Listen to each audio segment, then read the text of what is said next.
Father, and of the Son, and of the Holy Spirit. Amen. God our Father, we trust that your Son, Jesus Christ, truly has died and truly is risen, and that you invite us through his victory to be and to grow as your beloved sons and daughters. Your Holy Spirit is at work. We welcome that Holy Spirit in this space, in our minds, in our hearts. We consecrate this time to you.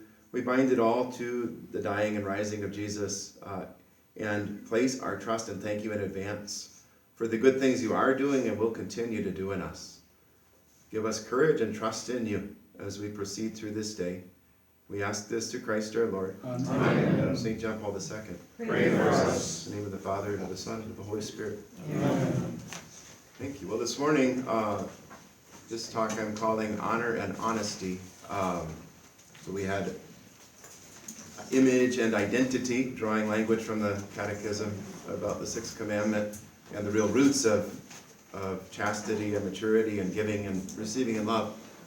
That we're made in God's image and that He claims us in that identity. And the Catechism very much connects my sexuality with that it affects every aspect of who I am as a man, as a male, as a beloved son of God, and how I relate and how I receive and give. And so then from that secure identity, I can grow and mature.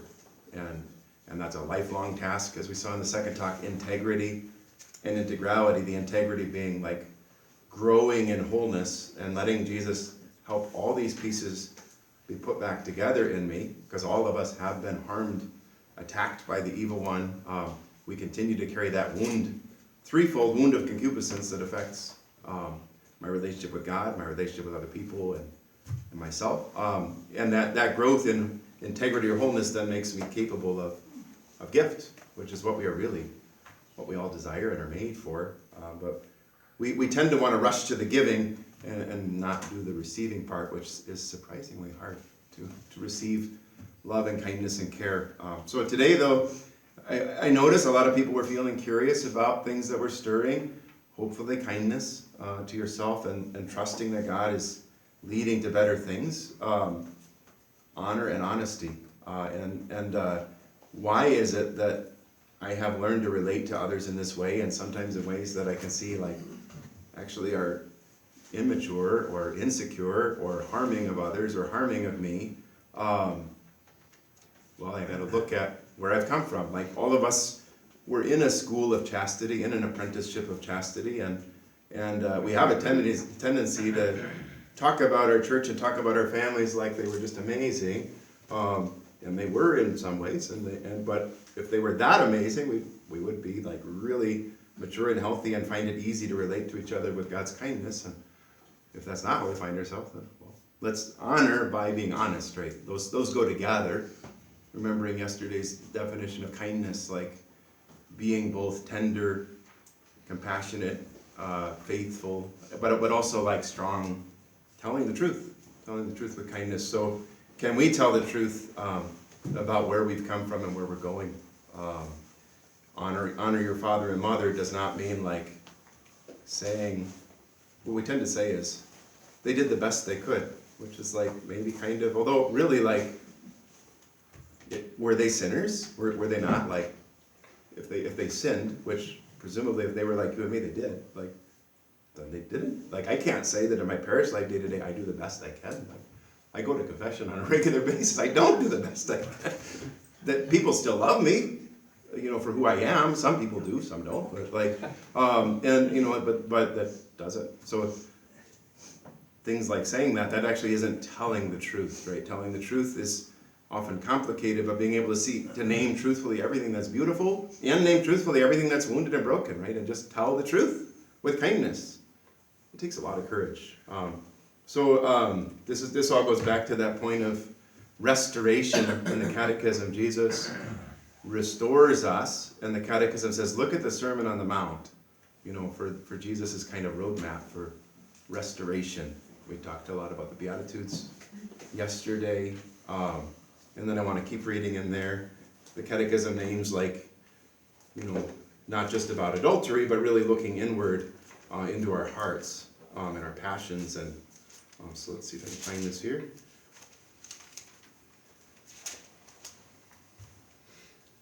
You've heard that it was said, you shall not murder, and whoever murders will be liable to judgment. But I say to you that everyone who's angry with his brother will be liable to judgment. Whoever insults his brother will be liable to the Sanhedrin. And whoever says, you fool, will be liable to the fires of Gehenna.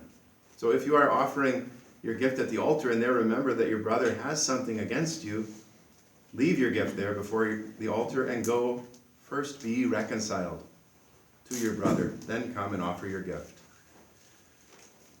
I'll skip a few verses here. You've heard that it was said, you shall not commit adultery. But I say to you that everyone who looks at a woman with a lustful intent has already committed adultery with her in his heart.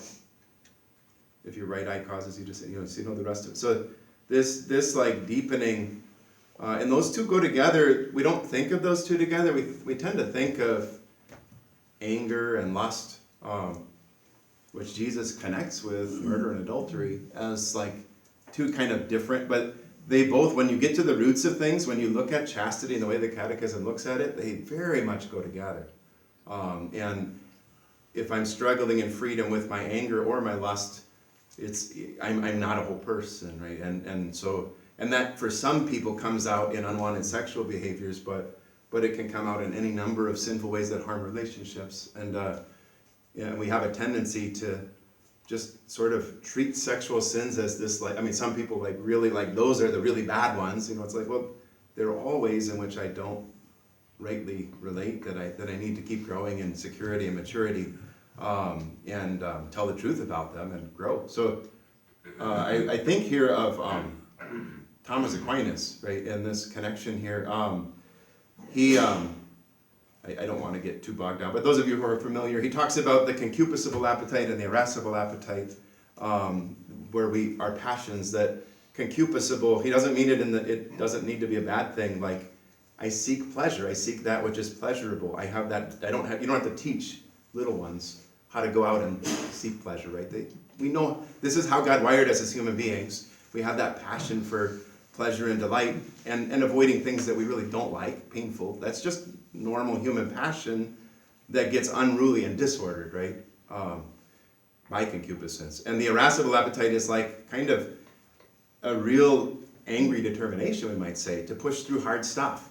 And you look at the saints and how absolutely determined they were, and how they persevered in, laboring in the kingdom of God. Like, that's irascible appetite rightly ordered. I think of Father Walieski in Peru and all the hardships that came his way, and that they're really like a godly anger that fuels us to do great things, not in a way that harms others through contempt, which we tend to do with our anger. We tend to harm others with our anger, but how can we be angry and not harm? Because God created our anger, God created our sexual desire, God created our desire for pleasure. That's all from God, not from the devil. It easily gets disordered, but it's a matter of like being secure as a child of God and growing in maturity and letting these things be rightly ordered. So the question then is like, looking at lust and anger then more in those broader sense of these human passions gone awry, gone wild. We think of sexual desire disorder, but like anything we turn into an idol. So I think of words like seizing, grasping, taking, using, manipulating, controlling, consuming, devouring, especially when those become true in relationships with other people, right? And how do I feel when I feel like somebody else is seizing me or grasping me or taking me or using me or, entitled, manipulating, controlling me, consuming me, devouring me? We priests can probably think in parish life of ways we get treated that way, right? Which is a form of lust in a way, right? We don't think of that as like, and that may or may not be the case that the person is feeling sexual arousal, but it's a way of desire that is unruly and is harming the other person, not treating the other person with dignity and honor. They're all connected. Sexual fantasy is one way that happens, but they're very much like sort of cousins of each other. They all come from the disordered desire for pleasure that needs to be rightly ordered then. Likewise with anger, like I think the word contempt maybe is the most helpful here to see how anger goes awry. And then I want to make somebody pay, right?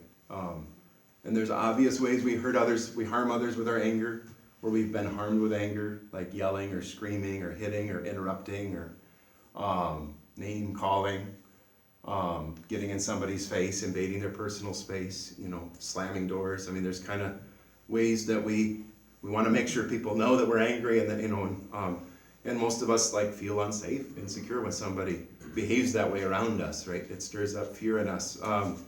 But there's, in church life, we see maybe more commonly the passive ways of, silent treatment and passive aggression and gossip, and those are harming others with our anger.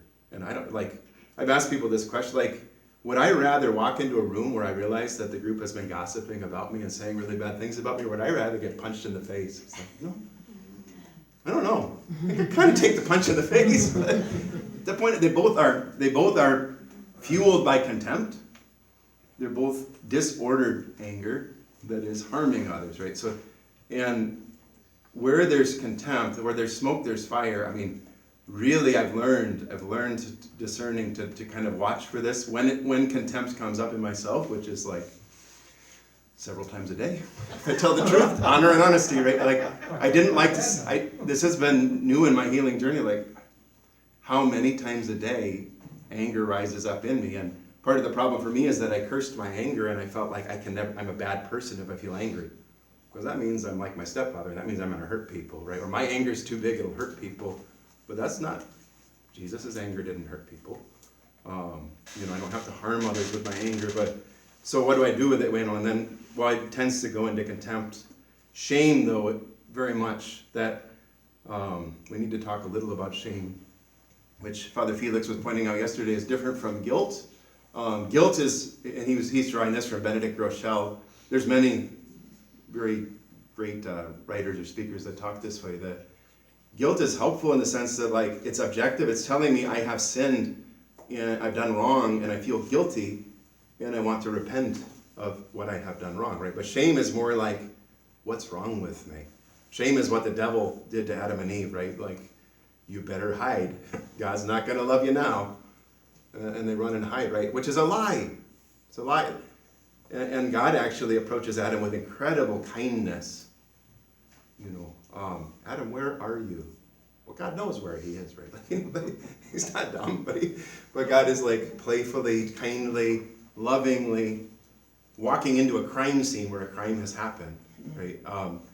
And Adam actually can't make sense of it, and he feels so much shame, he's confused. And God, and he tells the truth, but not really the truth, right?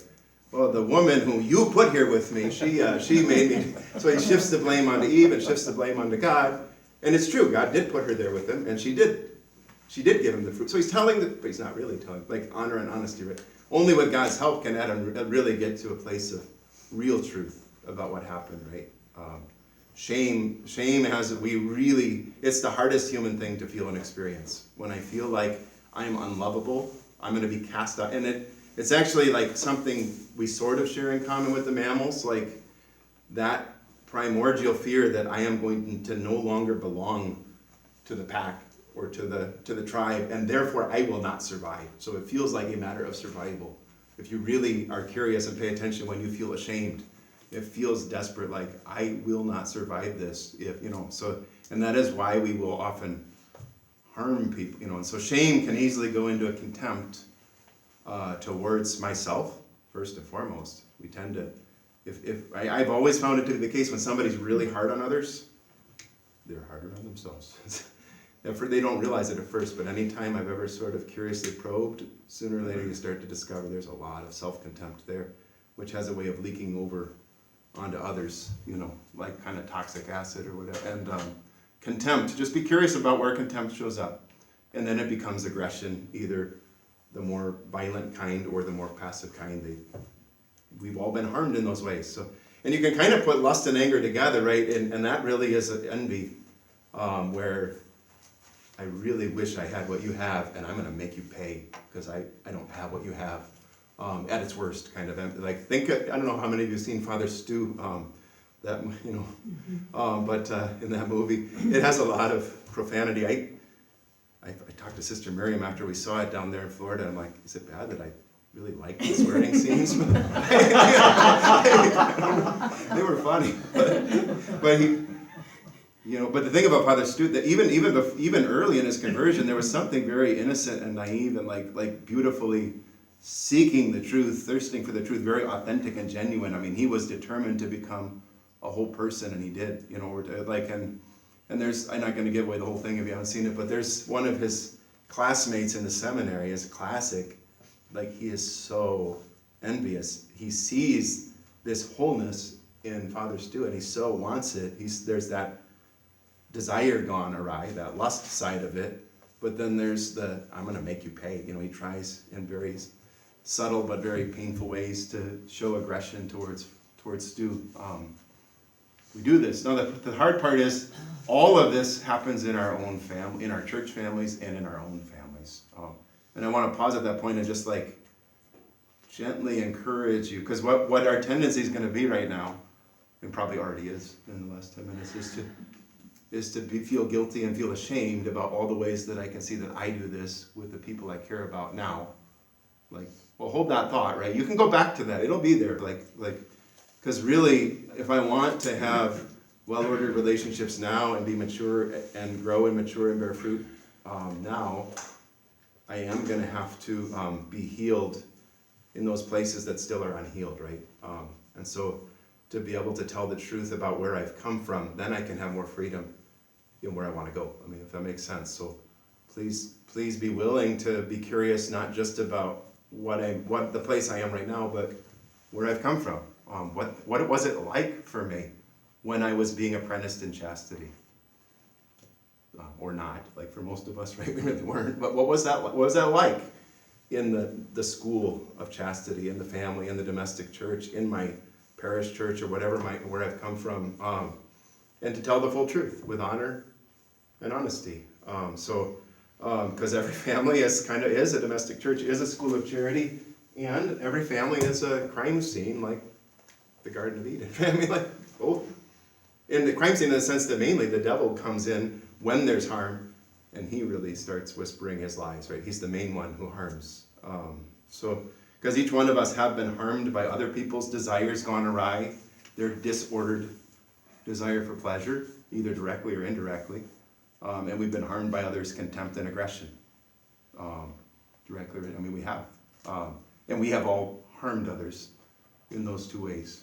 And that's the real, when those get rightly ordered, well, that's what you see in the saints, right? But that's a lifelong journey of ongoing, difficult, arduous work that the Catechism talks about. Chastity as a lifelong commitment. So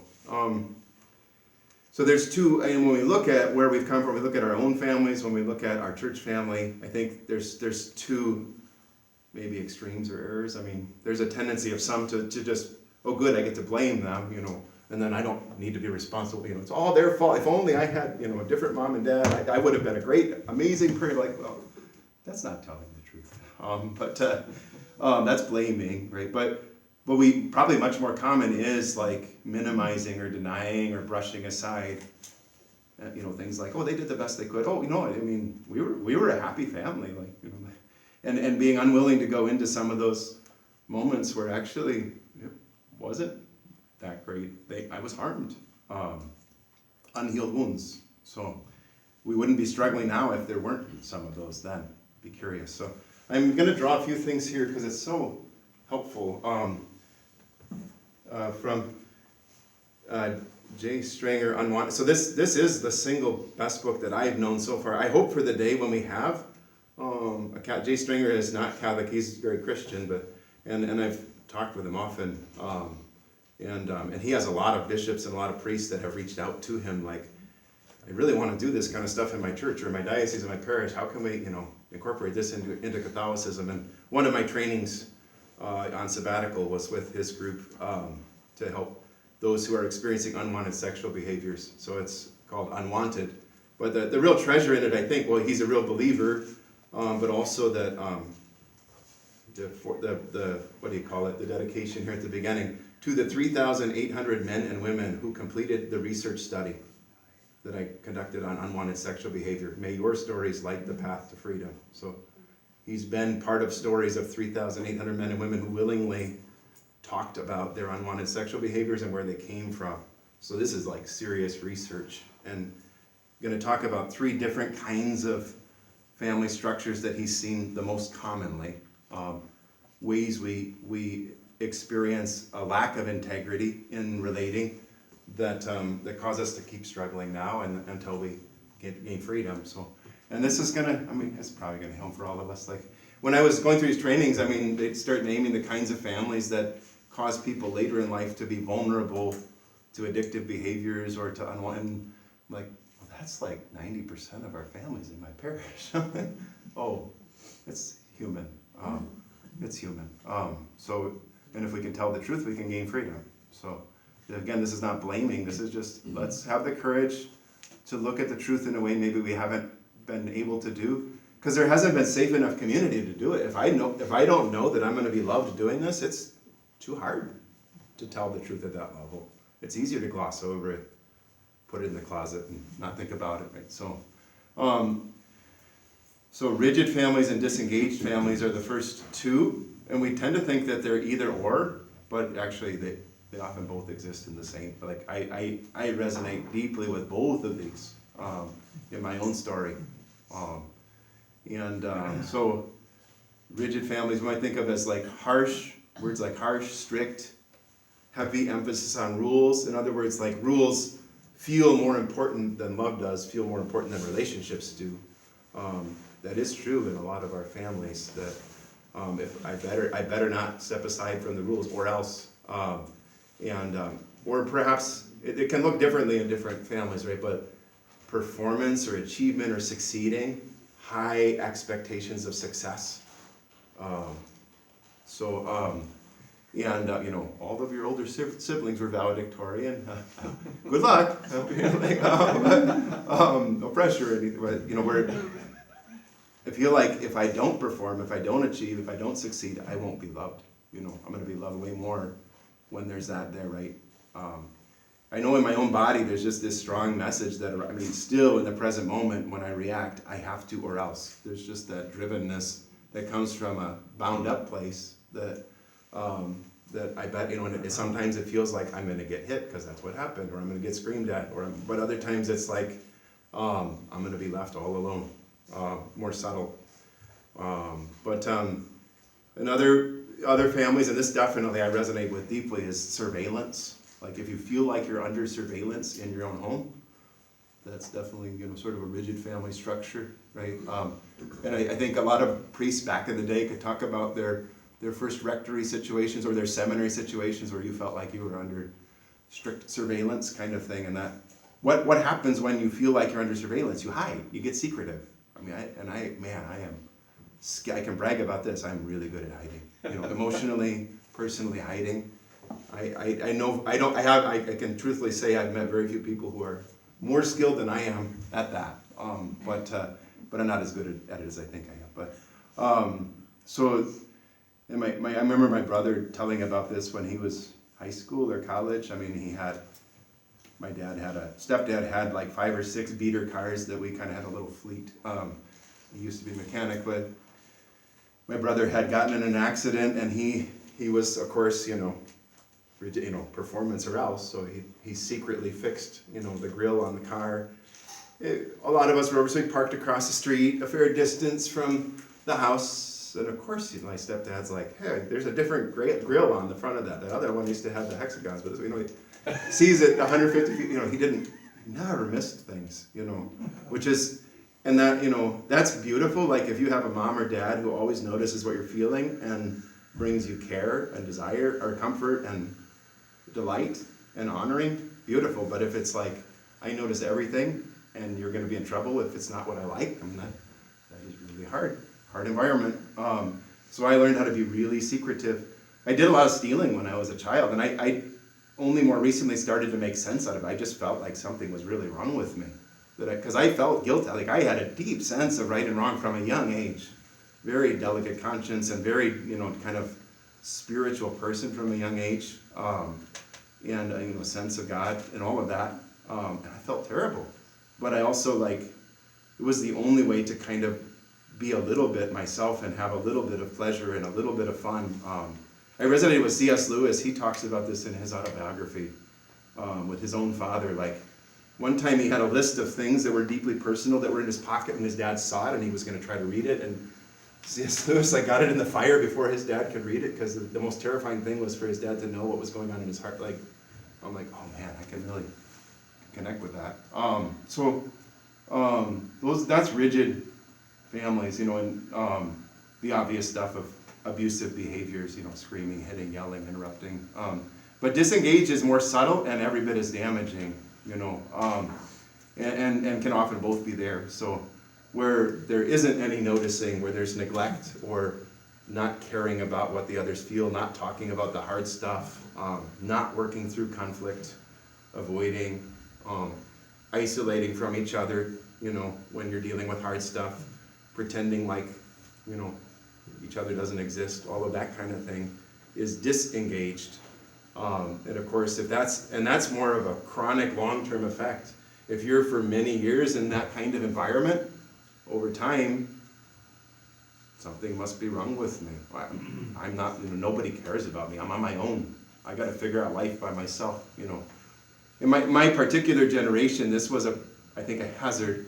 There's all these shows now that are popular, and I love them for the nostalgia value. These 80s shows like Stranger Things or like Cobra Kai or but the common theme is you have these kids that are trying to figure out life by themselves, and their parents are off in their own different world existentially, and the kids are kind of on their own. And that was that sort of latchkey children, lost child generation of the 80s was a real thing, very much my lived experience.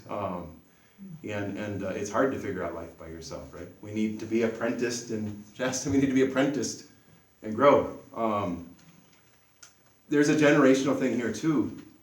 Families that are frozen emotionally is one category, not in Jay Stringer's book, but another presenter I heard from.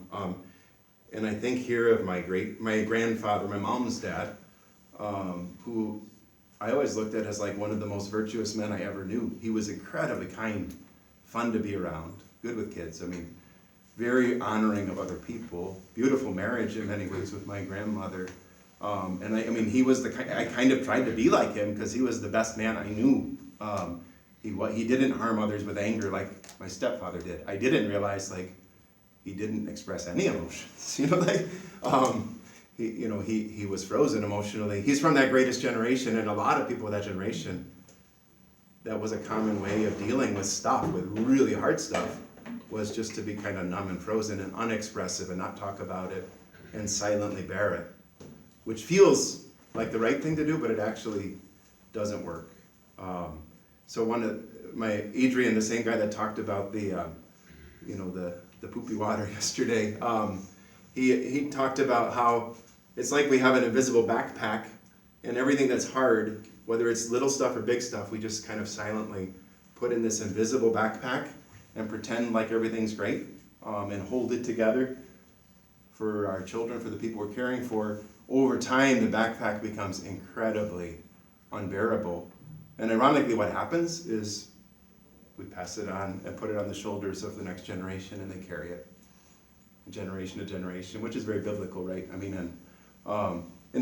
of my grandfather's generation, his parents, the silent generation lost all their peers, a lot of their peers in World War I.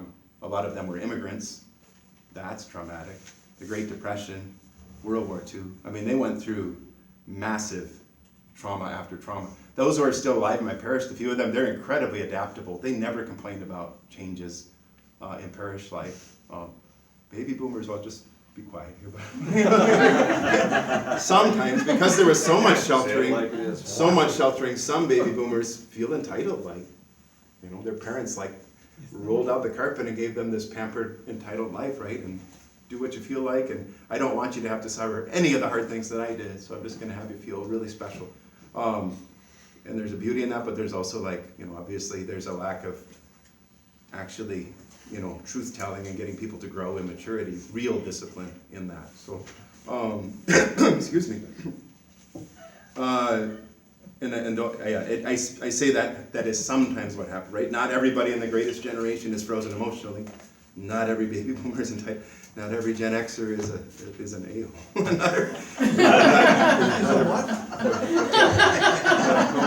have a reputation for anyway. But there are some trends that are worth paying attention to.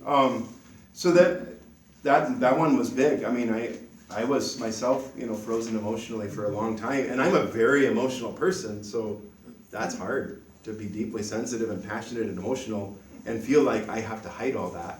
I have to hold all that quietly. That was very hard for me for a few decades, and I didn't realize how hard it was, but somehow it worked. It worked until it didn't work, right? I have to figure things out for myself. No one cares what I feel. I have to hide. I mean, these are things that were true for me, that felt true. They weren't true, but that's what felt like the truth. They were lies. Another one that comes to mind, and it's going to be a bigger deal now with screens, is for me, it's very painful to watch. There's a YouTube video, the still face experiment, where there's a researcher who has a mom with about a 1-year-old child. Intentionally, she turns around, and when she comes back around to her child, she just tries to keep just a blank face, an emotionally frozen face, right? That doesn't, not angry or shaming, but also not attuning, not noticing, not connecting with her baby, not interacting with her baby, right? And you can watch over a minute or two the distress level of the child, and it's remarkable because the baby in the video tries to communicate and connect with mom like 10 different ways. And I was like, look at that, and he's like laughing, smiling, crying, screaming, and he tries everything, and then he gets very distressed because none of it works, and then she actually connects with him, and he calms down. It's like, so in my own story, like my biological father was back from Vietnam, and he was into a lot of different addictions, and I've learned since then, this makes sense, like that he actually was hospitalized, was hallucinating, and my mother, who already comes from an emotionally frozen father, already doesn't really like connect emotionally with people, was also under a lot of duress. So like, how many times as a baby was I left on my own to sort things out? And this is why sometimes I'm still going through grieving and trauma, and my body remembers in ways that are right-brained. I mean, the left brain isn't online until you're 2. That's why you normally don't have memories from before 2 or 3 years old, because your logical brain isn't on board yet. But actually our right brain develops earlier, so we do remember bodily sensations, we do have images, we do have feelings that we remember, and that's very disorienting. I was doing Alexio Divina once 3 years ago and asked God to show me a memory that needed healing, and I was like a distressed baby in the fetal position, shaking and screaming and short of breath, and that was, and then God gave a lot of healing later where I was doing Alexio Divina on the Annunciation, and have yourself be one of the characters in the scene, and all of a sudden I was the baby Jesus in Mary's womb, feeling very secure, feeling very connected and safe. Both times I sobbed for different reasons, right? But so some of these things are hard, when they go way back. But does that have an impact when you're a baby and you're not regularly kind of connected with, that you don't have someone helping you figure out your big feelings?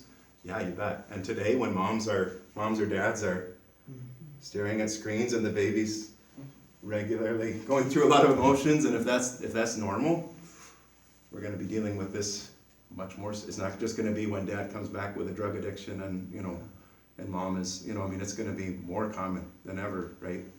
So we can expect that, this is one of the things to be aware of. But families that avoid conflict, that's disengaged, where we'd rather not talk about it or get through it or figure it out. Just not noticing or caring what others are feeling.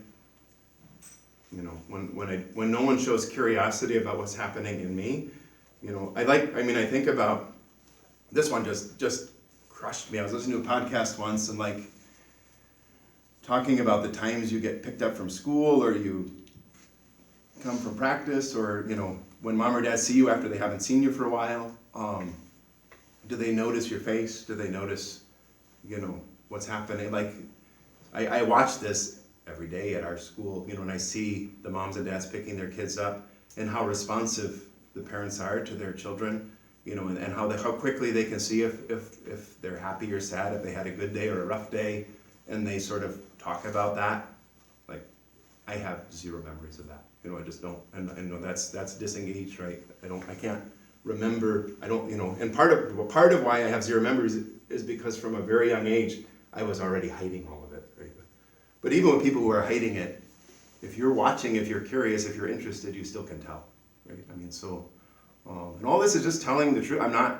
I've talked about these things with my mom, right? And those are, it took me a long time to be able to have a conversation like that. And it started so simple as, Mom, I don't feel like I can talk with you about what I'm feeling, which is a very simple statement, very, very true statement.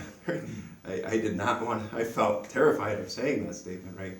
And, a friend pointed out to me, like, when Jesus said to the woman at the well, go fetch your husband. And, in truth, you've had 5 husbands, and the one you're with now is not your, like, he knew that she would feel shame, but he didn't shame her, right? And it's not shaming to tell the truth. And part of the problem is I was managing her emotions for so many years rather than she can handle her own emotions, right? She can handle her own shame. I have a right to tell the story, and that's not harming. It doesn't have to be done with contempt or aggression. So, let's see. That's disengaged. Repair is a big part, maybe the biggest part of that. I apologize. I am going to go a little long this one time. Well, it's yes. your time, so. Yeah, Don't worry. because this kind of is the meat of, like, where do some of these struggles with relationships come from? Where does the evil one get in there and start messing with us? So this afternoon we'll have time to just have more of a conversation, I think, about where to go from here. But because this one is worth talking about with conflict and repair. So when there's been harm, and there's harm regularly in every family, right? And in every church family, when it happens, what is repair like? Do we talk about it? Do we pretend like it never happened? Does life just keep going on as though that whole, like, throwing things around the room and screaming and slamming of doors and breaking things and just, like, gonna act like that never even happened? That's not really repair, is it? Or shift the blame onto somebody else. Or a very quick, like, oh, don't worry about it, no big deal, and move on, as though nothing had happened, right? Like, and I've discovered, like, actually, like, this is kind of there's a reason why we go out and do penance, and reparation comes later, and why most of us are going to need purgatory, because repairing is really hard work. And actually, like, standing in their immaturity when there's conflict, when I'm feeling shame, when I realize that I've harmed somebody with my words and actions, and not running away from it, not powering up and getting, like, dominating over the person, not, like, beating myself. Because here's what I tend to do. I realized more recently, like, it has been important to me over the years. If I hurt somebody, I say I'm sorry. And I think that's been a consistent pattern in my life, going way back. But the way I say I'm sorry, or how I acknowledge the harm, only more recently, I think, have I really learned how to go deeply into that and really repair, versus, because what I have tended to do is, I'm so sorry, I was terrible, and, like, beat myself up, which is actually a form of manipulating. Like, then this other person's going to feel pity for me, and they'll back away. Like, and I want them to back away from it, because I don't like this shame, and I want them to stay away from my shame. So if I beat myself up, they'll back off. But that's not repair, right? That's something short. I mean, it means something that I say I'm sorry, but it's not full repair, right? It's not. And only in very few of our families do we really learn real repair. And in our church, like, we're just beginning. When you want to talk about sexual harm, sexual abuse scandals, these kinds of things, and really restoring, really caring well for those who've been harmed, caring well for those who've done the harm, and helping Jesus restore all of this. I mean, we're just beginning to learn how to do this, right? Well, it makes sense looking at all these other things of because we're all struggling with our own stuff, it's hard. So one story about repair that happened to me this fall, it was in the middle of one of my trainings in a small group, and I was sharing a story from childhood where I was jumping up and down at the church picnic because I just popped 3 balloons in the balloon, that was before I came home later, and my stepdad ripped up the tickets I had left so I couldn't go back. But that was not the fun part of the story. But and my friend Adam said, like, when was the last time you jumped up and down like that? And I did later that day have a memory of when I was coaching football at Pacelli as a younger priest. And a lot of times where I got excited on the sideline. But one time, all of a sudden I remembered where there had been a player who was making some, not struggling as a cornerback covering. And I screamed from the sideline, "Get him off the field, he sucks!" As a priest, right?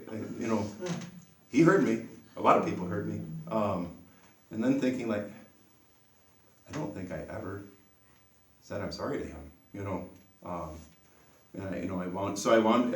I was in the middle of the training, and so this is the temptation, because when you do this kind of work, we start to beat ourselves up. I said, I'm going to put that I'm going to hold that thought. I put a reminder in my calendar. And a few days later, I came back to it, and I did continue to engage in the training that I was in. So please stay on the retreat, right? But then you can always come back to these things. And so I did, and I was friends with his brother on Facebook. I realized, like, that was 17 years ago, and I still haven't apologized, he shared a note from, and when I was writing this note, I was going through all the things I just described, like, at first trying to minimize it and make it sound not quite as bad as it was, or ready to beat myself up and hope that he would, like, throw me a bone of pity, no, I'm just gonna simply state the truth. This is what happened, this is what I did. And not just what I said on the field, but also that I was a teacher, coach, and a priest, and so I'm in a position of power and authority, you're not, and I didn't initiate repair. So, there's a sense when somebody's in the other side of that, I just have to take it, so that was extra harming in that way, right, because of who I was in the relationship. Naming all of that. And what happens when you really do this is what will happen in your own families, if and when you do this too, right, that, it's no big deal, I get competitive too, he remembered it. He remembered it, for sure. And it was so vulnerable for me, like, not knowing whether he would receive that or not, and he doesn't have to do anything. I told him, you don't have to respond at all. I felt like I needed to say this. But of course I really wanted him to show me mercy. I didn't want, but I didn't know how he'd respond, and he did kind of predictably, though, try to let me off the hook, and I said back, like, whatever competition there was there, it was not okay that I talked to you that way, that I said that, and I want you to know that. So, even with your little children, when you really apologize for harm you've caused, they'll defend you. And it is kind of important to not to fight back against them, but to really help them see, like, no, it really was not okay that I raised my voice at you, and I could see the fear in your face. I could see that you were scared of me. I don't want you to feel afraid of me. How can we talk about, so real repair takes more work. It's hard. It's really hard. So, and oftentimes it comes as the fruit, like the maturity and purity part leads to repair in due time. Like those of you who have gone through 12-step movements, I'm not familiar direct, is it the 9th step? Somewhere 8th or 9th step where they go and make amends. They don't start by making amends. You need a lot of healing first before you go try to repair. And we want to fix it right away, right? We want to make it all right away, but that's bypassing the whole dying and rising with Jesus part of the hard work. So one more category here. So rigid families, disengaged families. I experienced plenty of both in my own. This one is more subtle, but very biblical. Triangulation. The Bible, this is the beauty, I skipped this point, sorry, but the Bible tells the truth with honor and honesty. When it talks about Abraham, our father in faith, he left everything, he went to the land that God was promising. He didn't even know. how this was going to work out. So amazing faith. And when he's in Egypt, Genesis 12, with Sarai, his wife, he tells Sarai, like, make sure you tell Pharaoh and all these guys that you're my sister. She's my sister. And he lets them sleep with her. He's afraid he's going to get harmed. So he abdicates his fatherly authority and his spousal authority there, and protects himself, fails to protect his wife, right? I mean, in a big way. And later on, I mean, he takes Hagar as a concubine, teenage concubine. Sarai manipulates him to do that, and then Sarai shows a lot of contempt and aggression and treats Hagar so badly that she goes off into the desert and wishes she was dead. And in all of that, Abram like, nope, avoids the conflict, right? Disengaged. The whole truth. Does that mean Abraham's a terrible? No, Abraham's our father of faith, and he had problems. So, and then you go through the generations. Triangulation, emotional enmeshment. We see it with Rebecca. She's married to Isaac, so here's like the top of the triangle. And then they have their son Jacob. She's emotionally she has this special emotional relationship with her son Jacob. She's closer to him emotionally than she is to her own husband. Right? This happens a lot in families. And then Isaac seems to be kind of similar with Esau. We have favorite children, but there's more subtleties to that.